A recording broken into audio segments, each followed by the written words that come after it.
This is the 19th season of Bass Talk Live.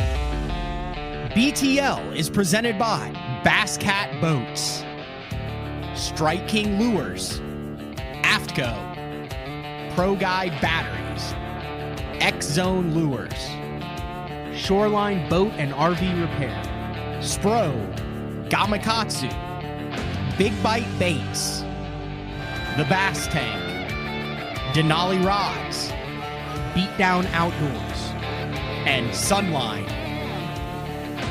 BTL coming at you.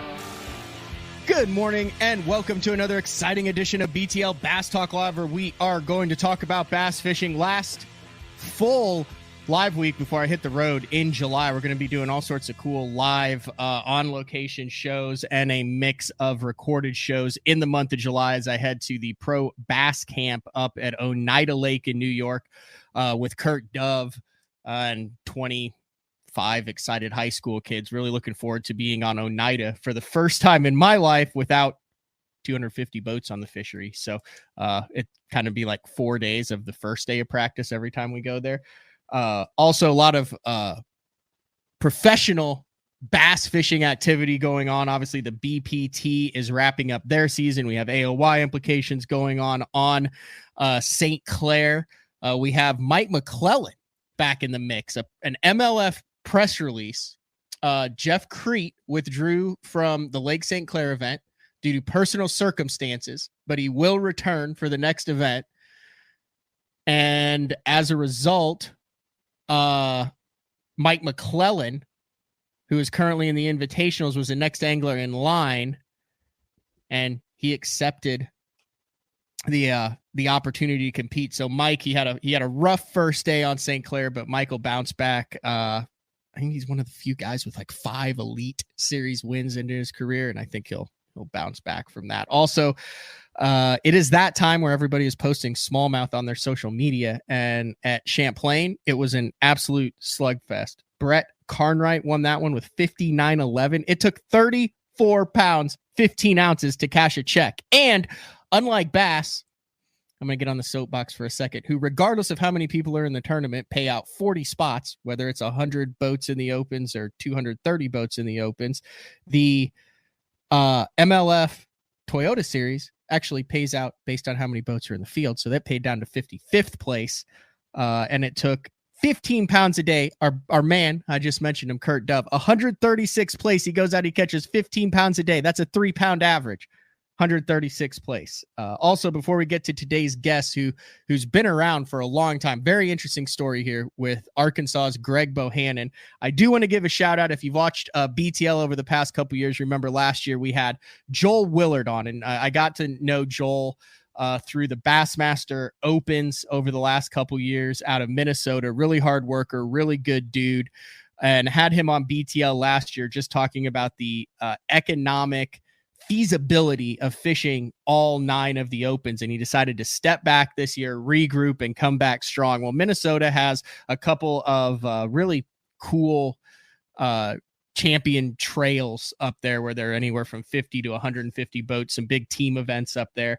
And Joel stepped away from the opens this year, but he just won the Classic Bass Champions Tour event on Big Stone Lake, pockets $13,000. So it's cool how stuff works out there. So they do a really good job covering that and up there in Minnesota. Also, Adam Bartuzek from the Crappie Chronicles, they just dropped, or they're fixing to drop, a really cool documentary on Jim Moyna and kind of his impact up in the Minnesota season. A guy who's been around for, well, I bet our guest today might know. Greg, you know Jim Moyna, don't you? You've competed against that guy for like 20 years. What's up, man? No, man, that's great, man. Yeah, I know Jim really well. I mean, we competed against each other on the FLW tour I fished it for 14 years, and Jim was on it the whole time. So really cool dude, really interesting. He is one of the, I think the word eclectic would fit Jim Moyna very well, would it not? It definitely would. You know, if you look at some old BASS video of him from years ago, he was real clean cut, real good looking dude. And when I knew him, he had really long hair, kind of a Gallagher look to him, when he's running down the lake. But just a super nice guy. Anytime you talk to Jim, man, he was always super nice and super positive. Gallagher being that's the comedian dude who used to smash watermelons, isn't it? It sure is. All right. Well, thanks for jumping on BTL. I think this is the first time you've been on BTL, isn't it? Were you on with Jeffries It is. a couple times back in the day or not? No, I met Jeffries fishing some Central Pro-Am events years ago, but I've never been on BTL. No, I have not. Oh my gosh. You don't know if he listens to this show, which I know he's probably busy bowling or something. You have no idea how much the Central Pro-Ams mean to him. He could not go a month it was all about the Central Pro-Am show. And we have a Jeff Crete, a Mike McClellan, and a Central Pro-Ams reference already in the show. So for those in the Missouri, Oklahoma, Arkansas area, Central Pro-Ams was where it was at. Man, when I was in college, man, that was the deal. I mean, that was the deal. There was a lot of sticks in that, and a lot of guys got to cut their teeth on that. And I did too. I fished the co-angler side of it for a year, and then I fished the pro side of it for several years, and so it was a fun event and ran really well. Is that how you would say you cut your teeth then? That was your entrance into the serious tournament stuff?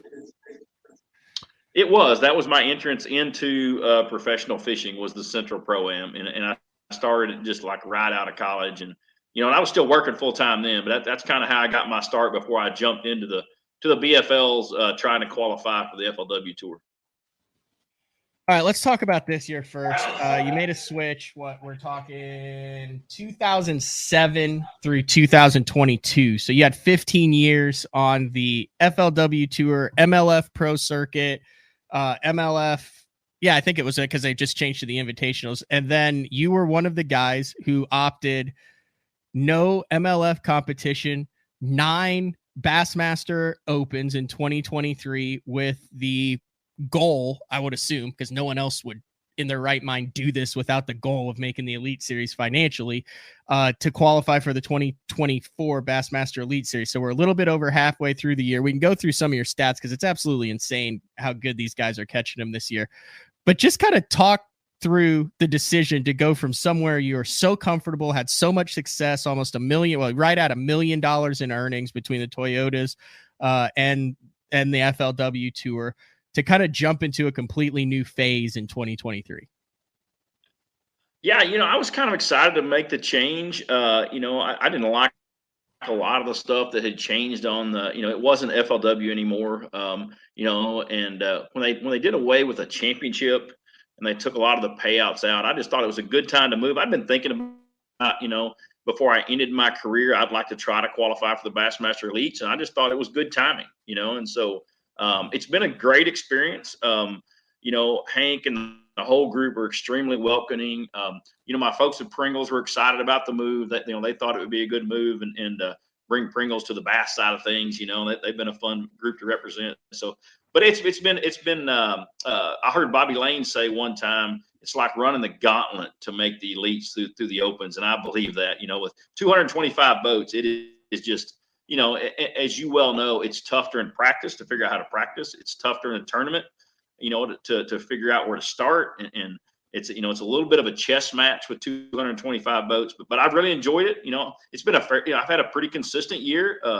Nothing to set the world on fire, but, I think we're in the 30 something place, a little over halfway through the year. And so there's still a chance to make that top 9. So we haven't shot ourselves in the foot, but we need to catch them in the next couple. You're used to big fields. Obviously, the FLW tour had anywhere from like 130 to 170 guys on it, varying per year on kind of the same size fisheries.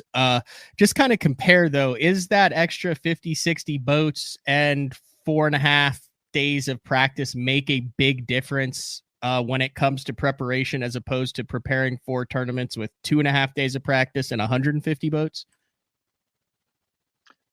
I think it's an absolute huge difference. Wow. I mean, you add, 150 boat field is big, but when you get to 200 or 225, I mean, it impacts practice a lot. And 5 days of practice, I mean, that's a lot of fish being caught, and I'm not a fan of 5 days of practice. I usually don't practice on Saturday. I just think Saturday's way too early. If you're trying to build something for a Thursday tournament, Saturday's just way too early. And if you get on something on Saturday, I think it leads you down the wrong path. So I hope we shorten the practice days in the future. I plan on staying on the Opens for a few years. Hope to make the Elites one of these days. But I think it's a huge difference in a 150 boat field versus 225. Major difference. Major impact on the fish themselves and just fishing pressure. Finding somewhere to go. All right, you're a longtime pro. You know how this works. One of the things that I've heard the guys who are established pros talk about, and the difference, especially between the FLW Tour and the Opens, is Opens you pay your $1,800, you're in. You have a wide level of talent from guys like you with $1 million, guys who have won Elite Series like Bobby Lane and Ish Monroe and all that, to guys who this is their first time fishing from the front of the boat. I mean, that's the truth, even though it's right or wrong. Talk about how to practice and the difference between established pros. How many fish do you think you guys catch? Do you think the guys who are newer in this stick way too many fish? What is the shake off to jack ratio throughout practice, would you say? Well, I've always had a 2 fish limit. I mean, if I go somewhere, I start down a bank, if I start in a pocket, I like to catch 1 or 2 to see the size, to see what the fish are doing. But once I catch 1 or 2, or once I make that decision that I'm going to fish that area in the tournament, I'll not make another cast in there. I don't want to show them anything else. I mean, I do bend the hooks in sometimes if I'm flipping docks or something, but I still don't want to show those fish bait after bait. I just have a 2 fish limit. If I catch a couple, I think the area is going to be good in the tournament, I just get out of there. I don't want to be seen in there. I don't want to pressure the fish. And so I think sometimes guys catch too many fish, but I don't want to speak about someone else, but me as a whole, I just want to catch a couple, and I do want to know what size they are. I've made a mistake early in my career where I was shaking off everything, and then you get back in a tournament and they're all 10 inchers, and so I want to catch a couple, check the size. But once I make the decision, I'm going to fish at the tournament, man, I'm out of there. A little bit reinvigorating for your career. At this point, you have 7 FLW Cups, 12 Toyota championships under it, kind of starting over like that. I've talked to a couple of the guys who have been there and done that, so to speak, and they're all like, dude, it's a different feeling. I like grinding it out. I like the importance of every single point mattering. I like trying to, in a way, like it's a different feeling is what they're saying. Have you gotten that too? Kind of the different excitement, changing leagues, fishing for something else as opposed to this kind of the same old grind. And is it easy to get into a rut in this deal? Yeah, I think it's easy to get in a rut, but I like the long season. I like 9 tournaments. I mean, I'm kind of a grinder. I hadn't set the world on fire, but I've been able to make, be pretty consistent over the year, make a lot of championships. And so I like a long season because you can stumble a little bit normally. Now, maybe not this season, but normally you can stumble a little bit in 9 seasons and still make it up. And so I'm kind of excited. I'm kind of excited to fish all 9, see where you end up, because I like a long season. I like every fish counts, and I like to see where we come out at the end of this season, because I think we got some fisheries coming at us that are going to really shake things up. I think St. Lawrence Seaway can shake things up. Definitely Watts Bar. If you saw the BFL weights in Watts Bar, that place is going to be an absolute like 6 pounds for a top 10 or something. Yeah, 7 pounds to make the top 10. So we've got some stuff coming at us that I think if a person were to have a couple of good events, and you could really make up a bunch of ground in a couple of these tournaments coming up. Yeah, and then I think people are also underestimating the Lake of the Ozarks event. I fished that time of year at the end of September, and there's a lot of 3 to 5 pounders in that lake, and there's a lot of spread out 3 to 5 pounders in that lake at the end of September, and you still have half of the recreational traffic at that time of the year that's kind of hanging on before they put the big boats up, because so many of them are on the lake. So if we have good weather and spread out fish, that one is going to be and I think it's a 15-inch limit too, way more of a grinder than people are giving it credit for. And it's on the back half of Watts Bar with only 1 event left. So you're going to have 30 to 40 guys that are in the mix that are tail spinning after Watts Bar that have to go directly to Lake of the Ozarks after that. So I think that September 8th through September 22nd is going to determine a lot in the point standings. Yeah, I do too. You know, Lake of the Ozarks is probably one of the best pre-spawn lakes in the country. I mean, it really has them. But in September, late September, people will be amazed at how tough it is to get bit there. There is a ton of fish there, but I have fished it several times and you know, had some really good events there. But late September, man, it's really hard to get bit, deep or shallow. All right, here's what I want to do. I want to take our first break of the show. You mentioned it a little bit. You mentioned Pringles, one of the most recognizable boats on tour over the past 2 decades. You've also had some other very interesting sponsorships and wraps with Pop-Tarts and Old Spice. So I want to dive into that because I think there's a misconception that it's just like, oh, Greg kept the Walmart stuff from the old FLW tour days, but like, there's a lot more behind the scenes to that I've learned that are in our pre-show meeting. So I want to dive into that when we come back. It's another fresh week of BTL's Monday, June 26th with Opens EQ angler Greg Bohannan. We will be back right after this. The new Puma STS has been redesigned from the ground up. With the angler, design, function, and performance in mind, nothing on this new offering was compromised, and the only thing carried over from the previous version is the name. Based on the Soft Touch series hull that started with the flagship Jaguar, this new model is nimble and performs incredibly well at all speeds with either a 250 or 300 horsepower engine. Featuring a new 96-inch wide-body footprint, this hull measures out at 20 foot 7 inches in length. Industry-leading design coupled with tournament-winning performance. The Puma STS from Basscat. Feel the rush.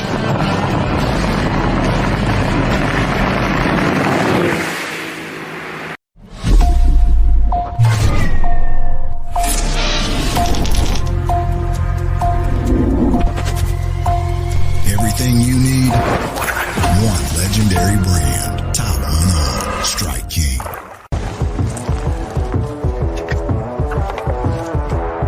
So I'm a big guy, you know, a lunker, a 2 sandwich eating kind of man. And on behalf of all of those bigger, I gotta say it once and for all, it's bad enough that the fish look smaller in our hands. The last thing we should have to worry about is getting quality outdoor clothing that fits. Avco, any fish, any water. Elite Series Pro Daryl Gleason here. My Pro Guide batteries keep me going on those long tournament days and long practice days. Always plenty of juice, never fail. The best part about Pro Guide batteries, it's the people behind the company. They have over 40 years experience in the battery business, keeping all of us fishermen out on the water longer, catching more fish. Check them out at ProGuideBatteries.com. What's up, Bass Talk Live fans? Brandon Polnick here. And ever since I won a couple Bassmaster Elite Series events on X-Zone Lures, I've been getting a bunch of questions of what makes them so special and different. And really, the truth is, it's in the details. The little details, things like no cheap fillers in their plastic. That gives you more lifelike action, more realistic and vibrant colors. But don't just take my word for it. Go to www.xzonelures.com and check them out for yourself. Shoreline Boat and RV, dock rash, storm damage, collision repair, that deep scratch or gouge from trying to access that secret creek. Shoreline Boat and RV can get your prized possession back in mint condition and looking good on the water, fast. All repairs are done in-house, so they're able to get your boat or RV back to brand new, quickly. All Shoreline's work comes with a rock-solid warranty. Find out more at shorelineboatandrv.com. Kansas City, Austin, and Tulsa. All right, welcome back, BTL, on a Monday, talking with Bassmaster Opens EQ angler and longtime FLW Tour pro, Greg Bohannan. I do want to remind everybody with 4th of July coming up, if you have not created an account over at Omnia Fishing, it partnered with BTL this year, based up north there, go to omniafishing.com. If you order the stuff before noon, it ships on the same day typically, but they are doing a Land of the Free giveaway on July 7th that includes 1 year's worth of Wild River beef jerky, Black Rifle coffee, an inflatable kayak, Leopold sunglasses, Omnia gift cards. Create your account. You get an entry into it, and a valid entry includes an Omnia created account. You can also download and print in entry form. So Omnia always has cool stuff every week. So I try to highlight something that they're doing. All right, let's get back to Greg Bohannon. And at Bugs Island, I actually talked. That's kind of what kind of led to you coming up BTL, because I was like, well, I was sitting there talking with you and James Niggemeyer, and I was like, well, why have I not had you on BTL before, Greg? And you're like, I don't know, why haven't you had me on BTL? And I said, all right, we got to change this. But my day 2 partner, his name was Zach Pringle. And it didn't really dawn on me at the time. I kind of been friends with him. He's from the Carolinas. I stayed with him a couple years ago when we fished Lake Norman. Him and his dog, cool ass dog. And anyway, I randomly drew him at Bugs Island, and we idle past you in the morning. And he's like, "Oh, yeah, it's Greg Bohannon. Yeah, give me some Pringles." And then he lifts up his socks, and he's got Pringle socks on. Zach did. And I was like, boy, this guy is a big. And then it dawned on me, okay, kind of makes sense. The Pringles boat, his name is Zach Pringle. There's the Pringles cans. But dude, one of the most recognizable raps out there, and kind of I would love to know the story of how you got it. Cause like, I was one of those guys that just assumed it was like a FLW deal that just kept going, but you were like, no, man, that's all me. Well, let me tell you how it started from the word go. I started on the FLW tour in 2008. And I had a lot of success in the Toyotas. I'd won the points and then finished second in the championship. And coming into the FLW tour, I ended up doing pretty well right off the bat. Well, I got picked up on an FLW team deal for Pop-Tarts. And so that was a great deal. Fished for those guys for like 6 or 7 years. And then Kellogg's got out.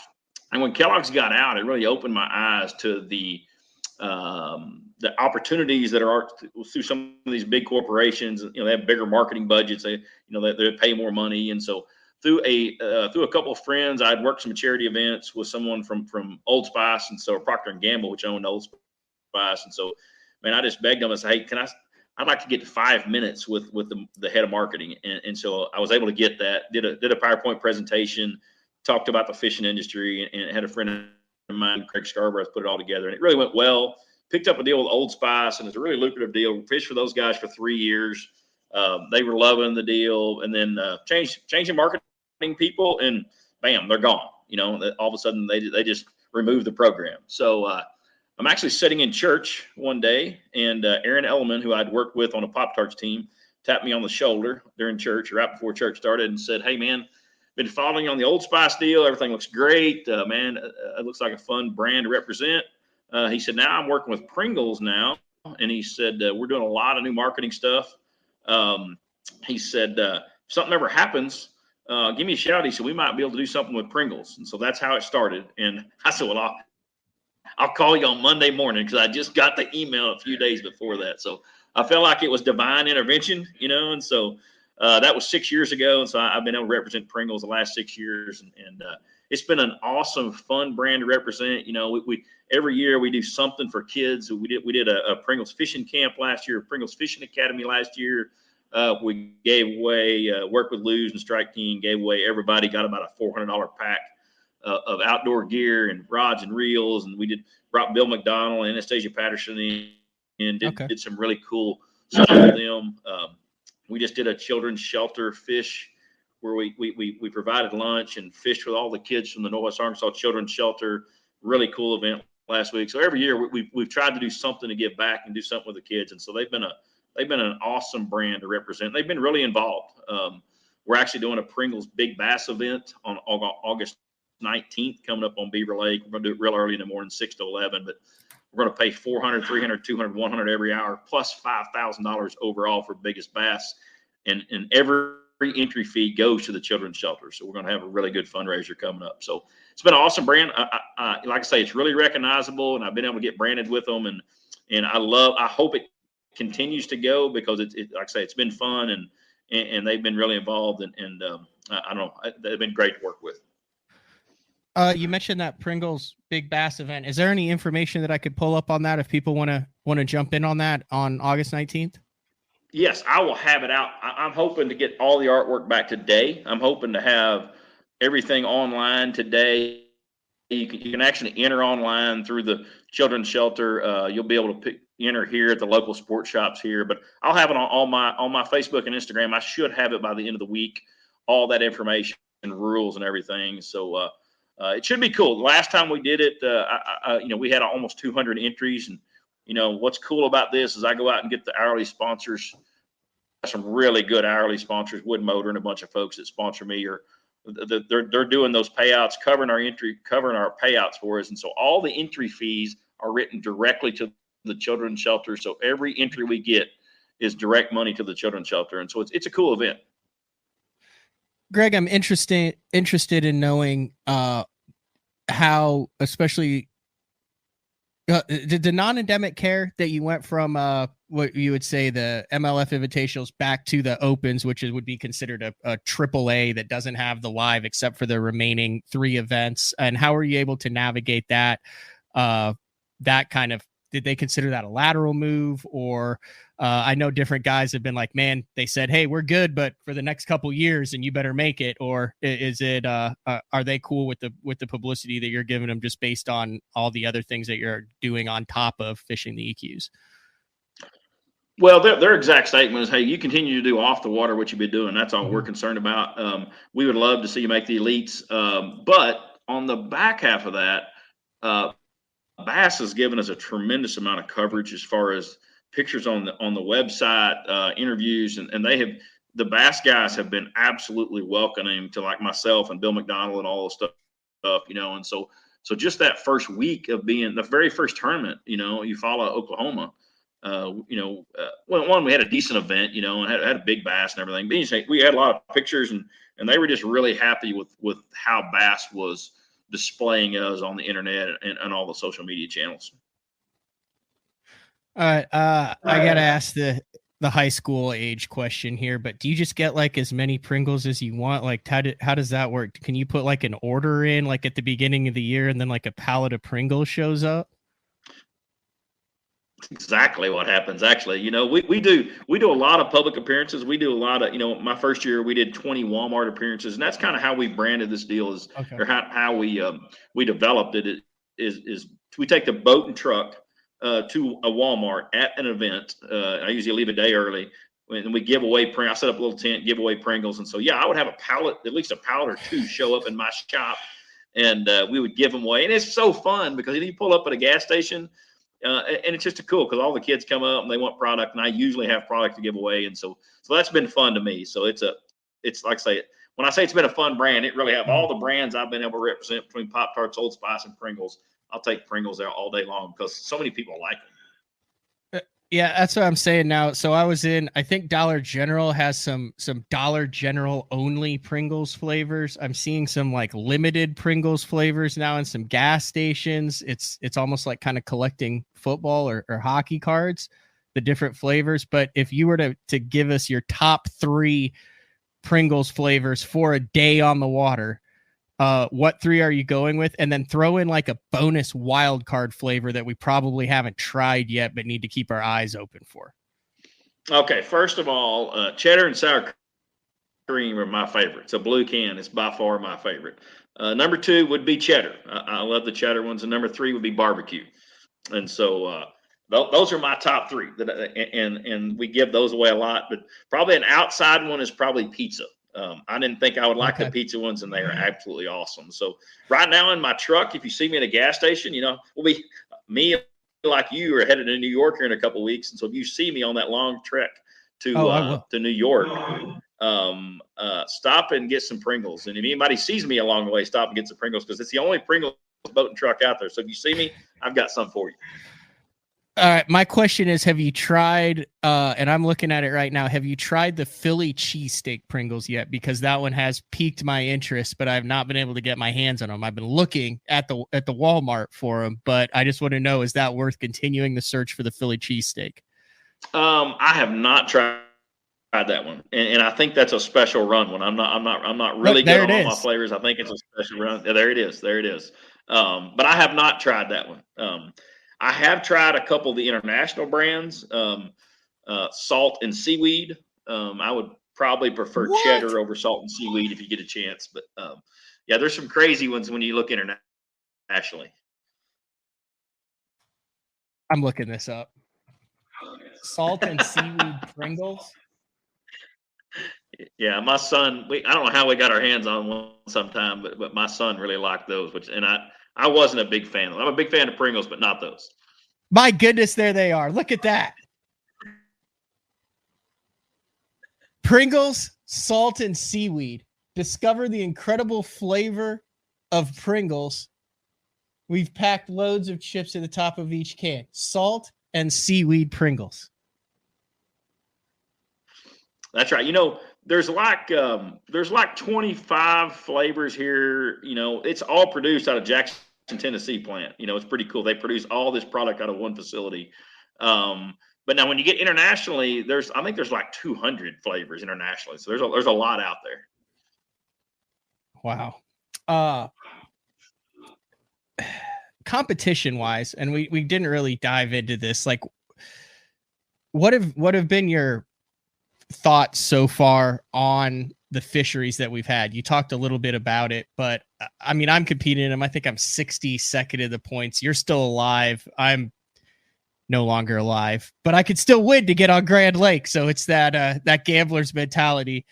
But I feel like it's been a very good mix of fisheries that I thought would fish drastically different. And now that we're 5 in, and we talked a little bit about this off air, the younger guys with their mix, it just seems like there's a group of guys that are doing the same thing in a lot of these fisheries that are paying off, Greg. And it's a little bit shocking to me. I'm not going to lie.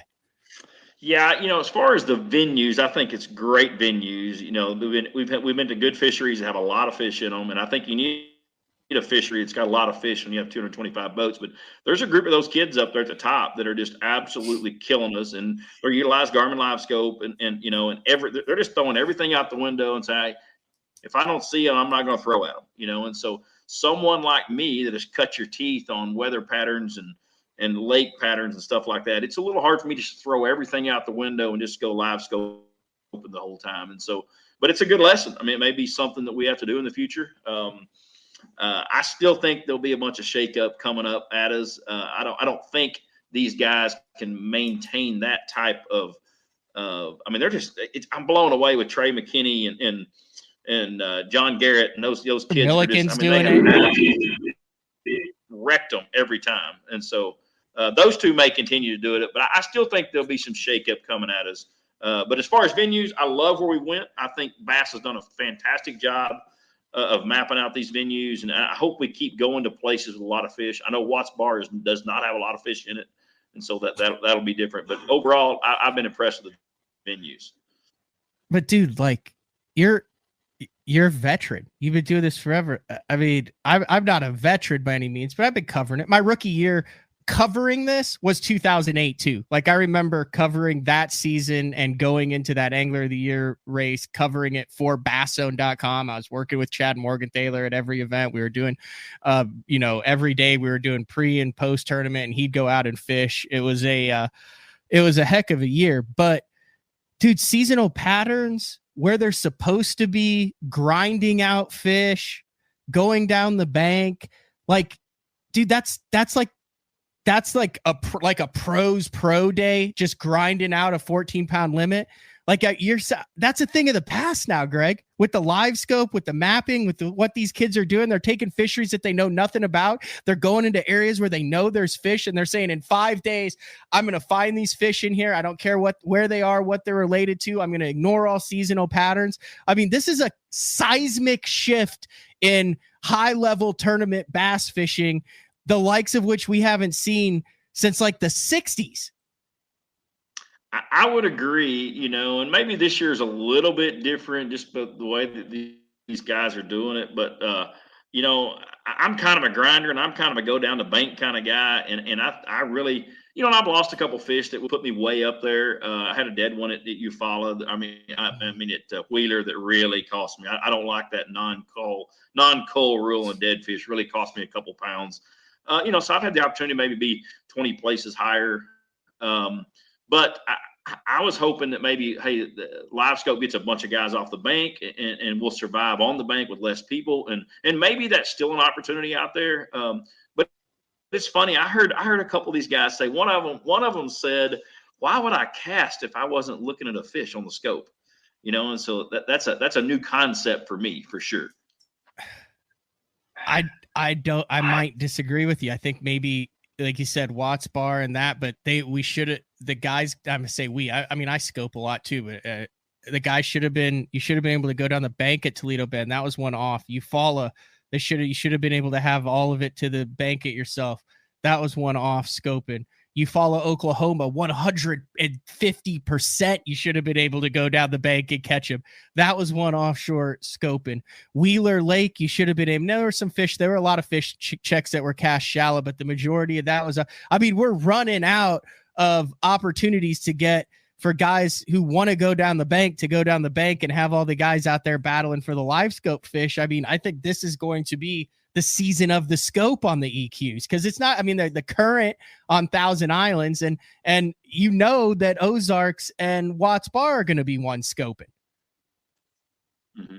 Yeah, I'm sure they will, and I really think maybe nowadays, if it's not a spring tournament where the fish are all up shallow, or it's not a dirty water tournament, then it's going to be one scoping. It's kind of the way I'm starting to think about it.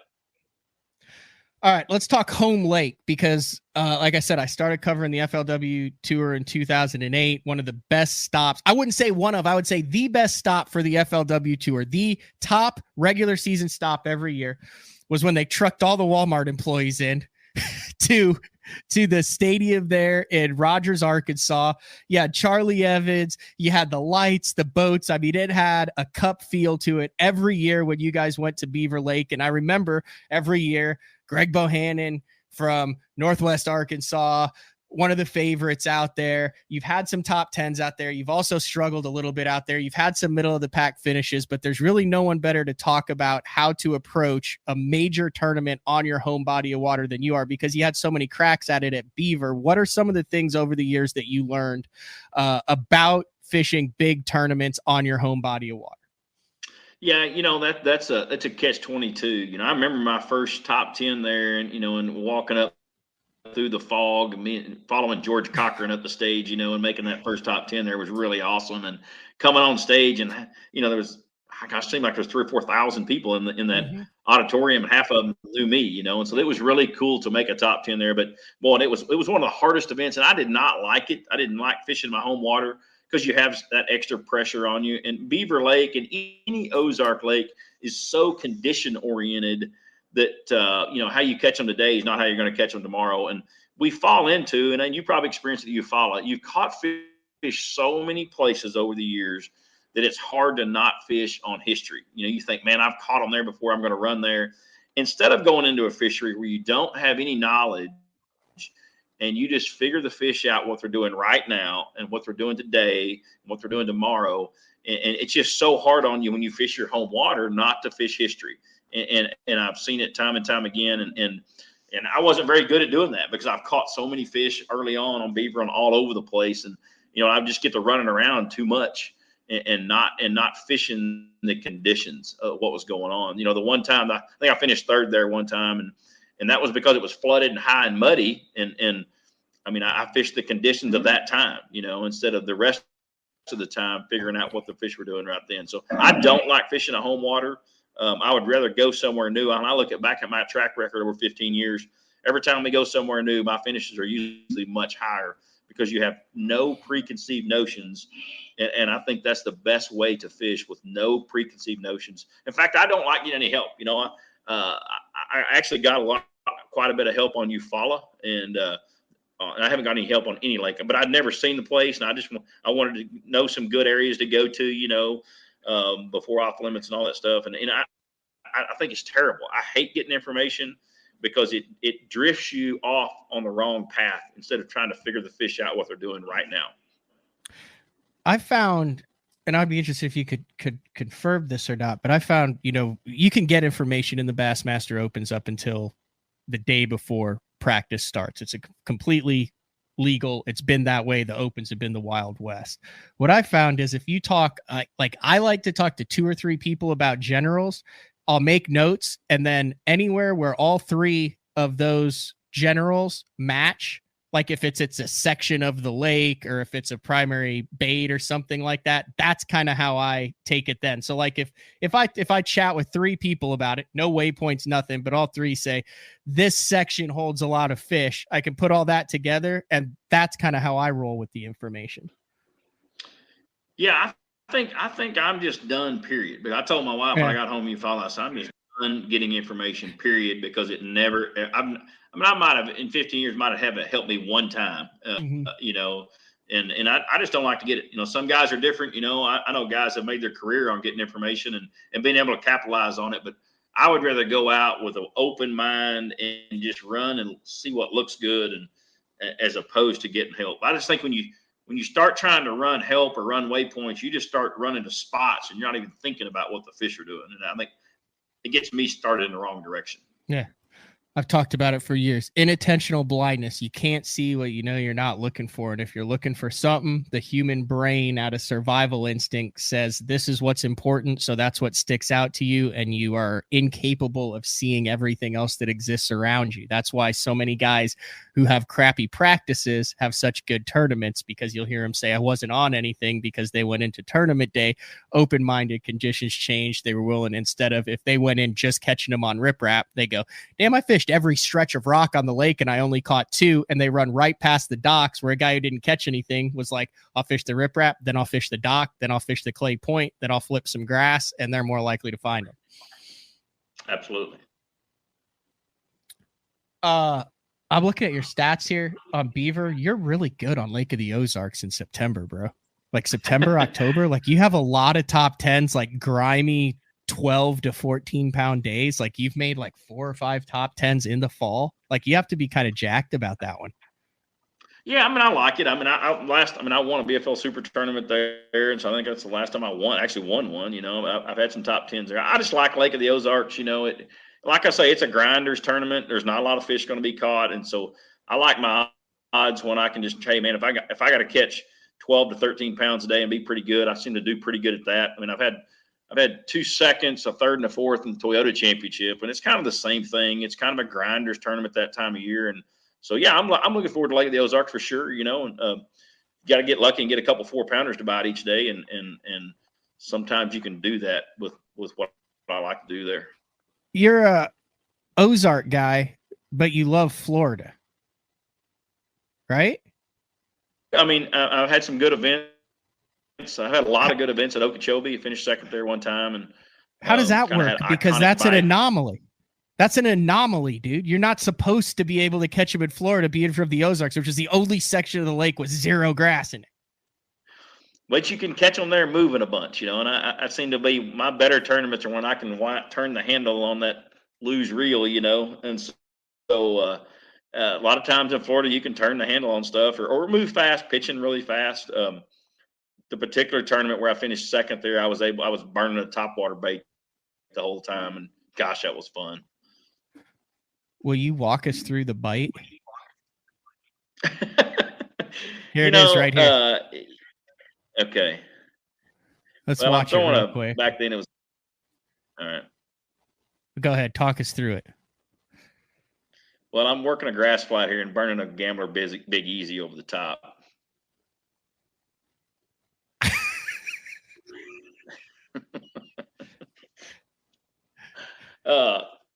If they could have had a camera on me the first day, I had 27 pounds the first day, and that particular, I mean, I probably had 7 or 8 bites like that the first day. So those big females were coming in. There's a bunch of tilapia in the area, and I think they thought that bait was a tilapia.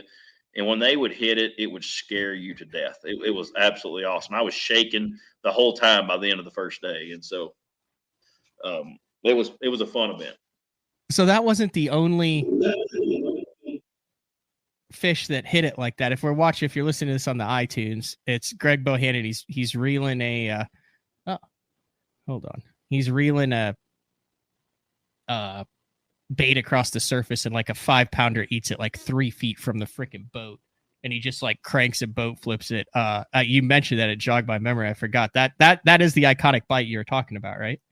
That was, it was exciting because it was on the final day and it was on camera. And the first day you don't have a camera boat with you. And I remember that tournament. I only had like 6 or 7 pounds, like at noon, and I'd made a move to an area where I thought they might be coming to, and I caught a big one on that topwater bait, and I thought I'm just gonna throw it the rest of the day. And I had like 7 bites that day, and they all just, they were just trashed when they hit it. I've never experienced anything like it, and I've never experienced anything like it since. That was where I had an area called the Python Patch that I saw a giant python in, that I was flipping each morning, and I caught like a 6 2/4 out of the Python Patch, and which is no longer there. I've been asked several times, man, where's the Python Patch? Well, I guess the storms and everything did away with the Python Patch, but I've been back to that area several times, but it's never been the same.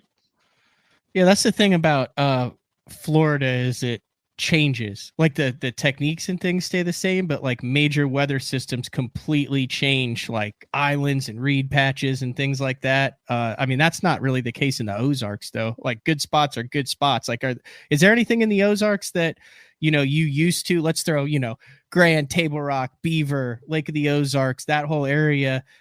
Is there anything that like used to be good and isn't now, or once you find productive areas, do those fish tend to in some way utilize that year after year? I don't think you hardly ever catch them in the exact same spots, but you catch them in the same areas on the same patterns. If it's cranking in the fall, you'll catch them on the same maybe bluff lines in the fall that you do in the spring, but it'll be a different area on that bluff line. But general areas are good. But as far as exact spots, that's the thing about the Ozarks. Everything is so condition oriented. A Beaver Lake or a Table Rock, if you get a cloudy, windy day in the spring or the fall, it's going to fish just 100% different today than it does tomorrow if it's bright and sunny. And so, Ozark fishing to me is just conditioned fishing, and you got to adjust those conditions every day in the Ozarks. You get the same. You get the same feeling launching every morning that you did running out onto the football field. I know you're big time athlete, college athlete. I played hockey in college, and there's that feeling that you get very few times you can get it after your athletic career is over. But do you get those same jitters and excitement fishing that you did running out onto the ball field in Arkansas Tech? Yeah, almost. I used to throw up before every game in football, and so we would stretch, we would warm up, and then I would go puke off to the side of the field, and at least now I don't puke before every tournament, bass tournament. So I never have. I thought I was. My very first pro event, I almost puked, and I thought, man, I don't want to do this the rest of my life. And so luckily I don't throw up anymore, but I did before every football game. And in fact, if I didn't throw up before the football game, my coach would come and make sure I did, because I always played a lot better after I'd thrown up. What are your thoughts as far as the mental aspect of high level stick and ball sports athletes transitioning to bass fishing? I mean, we've seen like Brian Bickles fishing some of the opens, former NHLer, Brian Robinson. He's a former NFL player. There's I think Deion Sanders literally just said in an article that if he'd been a 3-sport athlete, bass fishing would have been his third sport. But a lot of guys, to me, it seems either high level athletes or completely nerded out on fishing and didn't play athletics at all. Do you think there's a little bit of an advantage to having a kind of a killer instinct, I guess, that you develop that you can then translate onto the water? Or is it just kind of luck of the draw as to whether you can catch them or not? No, I think there's a lot to that. You look at former college athletes, Jason Christie, Hank Cherry, Lee Livingston, Mark Rose. I mean, the list goes on of guys that were college athletes. It's just that work ethic. It's that hey, you learn how to win, you learn how to lose, especially the sport of football. I mean, it teaches you a lot about life, on how to work as a team and just the mental struggle through it. I mean, I think I came in with think there was like 50 freshmen that came in my freshman year, and there were 5 of us that graduated our senior year, and so there's a mental toughness to it that it's a little bit like fishing, because you're going to get your teeth kicked in fishing, and I've been on both sides of it, had some really good years, and I've had some sorry years. And so you just learn how to be tough, and how to grind forward, and how to look forward. The rear view mirror is small for a reason, and the windshield's big for a reason. You got to look forward, and you can't fix anything from yesterday, but you can sure work toward the future.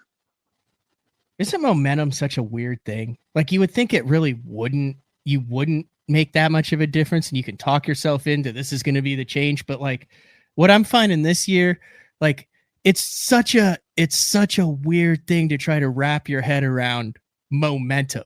Like in a deal where you're casting to a fish underwater, I swear sometimes they can sense, or you can sense, or what the heck is with momentum in fishing? I mean, you can't like quantify it, but it freaking exists. It's a real thing. It's 100% a real thing. And I equate bass fishing more. I played a couple years of college baseball too. I was on a football scholarship, but I played a couple years of college baseball, and I equate fishing more to like hitting a baseball. It's so mental. And when you're seeing the ball, when you're hitting it, man, you can't, it looks like the size of a beach ball coming up there. And then when you get in a slump, man, the harder you try, the worse you do. And you think about it too much, you're guessing too much, as opposed to walking into the plate, digging in, not thinking about anything. My coach used to say, hey, put the tongue to the top of your mouth and you step in a batter's box. And he said, what do you think of? And I'm like, nothing. That's right. That's what you need to think when you step in a batter's box. Don't think anything. Don't guess anything. Same way with fishing. The more relaxed you are, the more you let things happen instead of trying to press and make things happen. And so I equate fishing to a lot like hitting a baseball, because hitting a baseball is hard, man. And I mean, it really is. And this sport of bass fishing is too, because there's so many guys that are so good at it. And but I think a sports background really helps you. But momentum, like you were talking about, momentum is huge. When you catch a big fish, you have a good tournament, you're probably going to have 2 or 3 good tournaments. Have you ever been through that deal where when you hook one, you automatically are like, got it, and then you go through other stretches where when you hook one, you're like, please, oh gosh, please just stop, don't come off, but it's weird because it's like an internal struggle. You go months where as soon as you hook it, you're like, oh, that fish messed up. And then you go through months where as soon as you hook it, you're like, okay, how am I going to lose this one? Hey, I've been on both sides of that. I know exactly what you're talking about. When you hook that fish and you're fishing well, you don't even think about it coming off. You just flip it in the boat or whatever. But when you're in a slump or you're struggling and you've lost a couple fish, the first thing you think is, oh my gosh, please don't get off. And we probably do something a little bit different, as far as our reaction time or babying that fish too much or whatever. But I know exactly what you're talking about, because I've been on both sides of it, to where I know it's getting to the boat or I know it's coming off. Just like walking to the plate, I know I'm going to hit the ball, or I may strike out. I'm worried about striking out, and you're probably going to strike out. It's manifest destiny.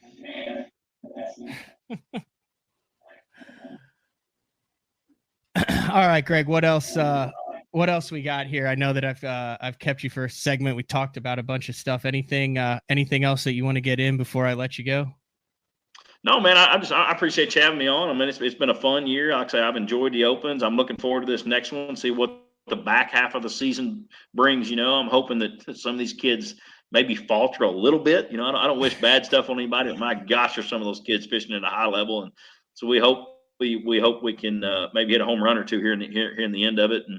And like I say, I encourage everybody to kind of watch my sites coming up for our Pringles Big Bass event. And somebody's going to make one cast on August 19th and win $5,400. So, and your entry fee is an automatic donation to the children's shelter. So we'll have a cool event coming up. You'll have that on your website too? I will. I'll put it in all 3 places. There it is right there, BOHANNAN.com for all that. And then if people want to know where they can find you on the road handing out free Pringles, just stay tuned to your social media channels, Instagram, Facebook, stuff like that, and they'll know where to show up. Yep, I've got a Facebook athlete site and an Instagram site, and if we're going to be giving away Pringles somewhere, I'll definitely have that on there. And like I said, I'd encourage people, if you see me at a gas station, you see me somewhere, come up. I definitely have some free Pringles for you. Good stuff. Well, I greatly appreciate it, Greg. Thank you for jumping on BTL this morning, and have a safe drive up to New York here in a couple weeks. All right, man. Thanks for having me on, man. All right. See ya. All right. That was Greg Bohannan, Bassmaster EQ Angler. We're going to take a break. When we come back, we're going to talk about a first one-of-a-kind thing that we are doing tomorrow on BTL with owner of the Bass Tank, Scott Palmer. We will have both of our Bass Cats on the water, live, Garmin electronics, live scope, and mapping. Also, I will have my Lowrance unit there. We've had some questions that have already been brought in, but for an hour and a half, we'll be live on the water, going through settings, troubleshooting, optimization, and mapping. We'll be jumping back between the two boats, showing the differences in trolling motors, graph mounts, setup. You have some issues, email matt@basszone.com that Scott can actually be aware of. Like I said, he's towing his cat from the Bass Tank headquarters. I'll have my cat from the garage. We're going to jump out to a lake close to here, and instead of having him next to me and talking about it, it's going to be a show and tell. So we'll talk about that a little bit more when we come back. BTL on a Monday from Shawnee, Oklahoma. We'll be back right after this. Having confidence in your tackle while on the water is one of the main things to success, in my opinion.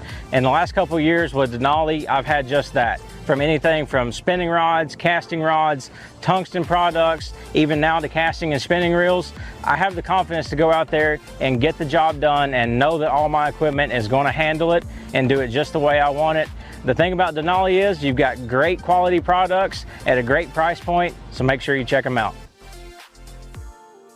I'm the kind of guy that never leaves a house without a pocket knife, and Gamakatsu's come out with the EDC series of knives. EDC stands for everyday carry, so whether you're on the water or off, you can always have it with you.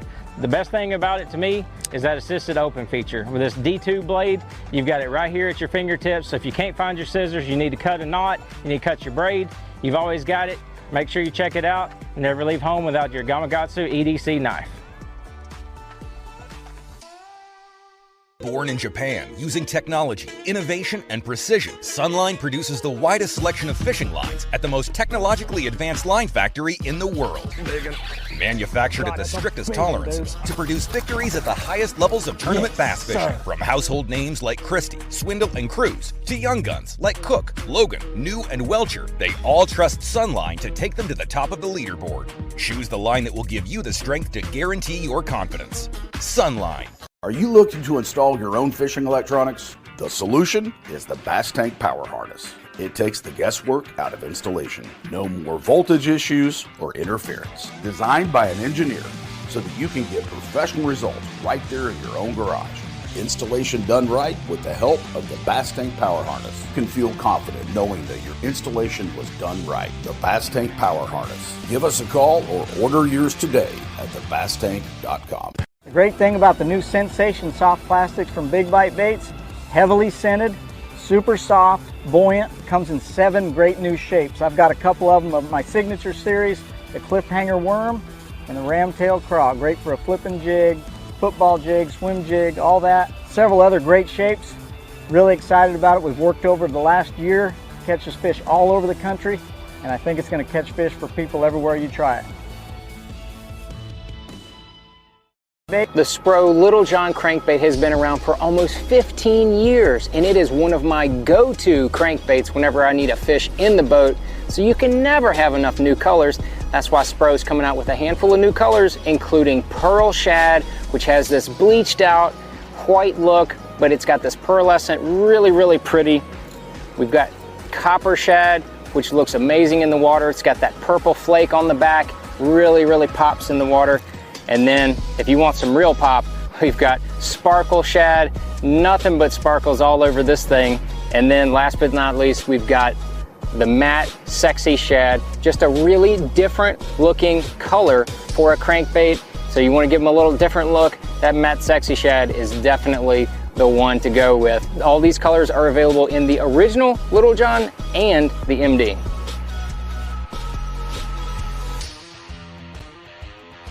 All right, wrapping things up on a Monday here, Bass Talk Live. I want a big shout out to Greg Bohannan for jumping on BTL. Like I said before the break, Really cool show tomorrow. Something that we haven't done, but something that we have at our disposal now is the ability to go live from the water, kind of a additional little perk to BTL and the Bass Tank. Scott Palmer, owner of the Bass Tank, will be on hand with his boat. And if you have an electronics question, I know we call him the mad scientist. He'll go an hour and a half into like how exactly down imaging, side imaging works and talk about cones and frequencies and all that. And I said, that's great. We're going to do that with mapping big time. And I said, but how about we just get on the dang water? He said, I like that idea. So we're going to get on the water. If you have a question, I think I've already got 10 or 15 questions into the email box. Get it to me by this afternoon, which is Monday, the 26th. Matt at basszone.com. Something if you are having an issue or want to learn something or see the difference or compare that I can talk to Scott about. And then on Wednesday, we will talk to the Golden Ram himself, Clifford Perch. We'll jump on BTL to talk about the Northern Swing. He's a guy who has translated success in Arizona to up north. He's also a big swim bait guy. He doesn't like to talk about that, but Cliff Perch knows how to catch him on a swim bait. We've seen him in some classics and some Elite Series events around some bridge pilings with some out of production swim baits. We might get him to talk a little bit about that. And then as always, day 4 with Frank Scalish. And then we are hitting the road. There's going to be some live shows throughout the week, possibly a live show from Frank Scalish, a live show from Oneida, a live show from iCast, and a live show from the St. Lawrence. Good Lord, I'm 6 different locations gone for 38 days starting the first week of July. So we'll do as much as we can to bring the BTL crew. I do have one recorded show with Elite Series rookie Bryant Smith from California, top 20 currently in the Angler of the Year, 3rd in the Rookie of the Year race. Got to know him last year in the Opens, particularly on Lake Hartwell. And a really good dude, some unique strategies. And he's a guy that literally was like, hey, I'm gonna roll with this until it no longer makes sense. And he kept rolling with it because he kept catching them from the Toyotas and BFLs out west to the NPFLs to the Bassmaster Opens and now all the way to the Bassmaster Elite Series. So look for that show in the first week of July. Other than that, we will be back live tomorrow morning from the lake with Scott Palmer, the mad scientist from the Bass Tank. All right, that's all we got, everybody. We'll see you tomorrow. Later.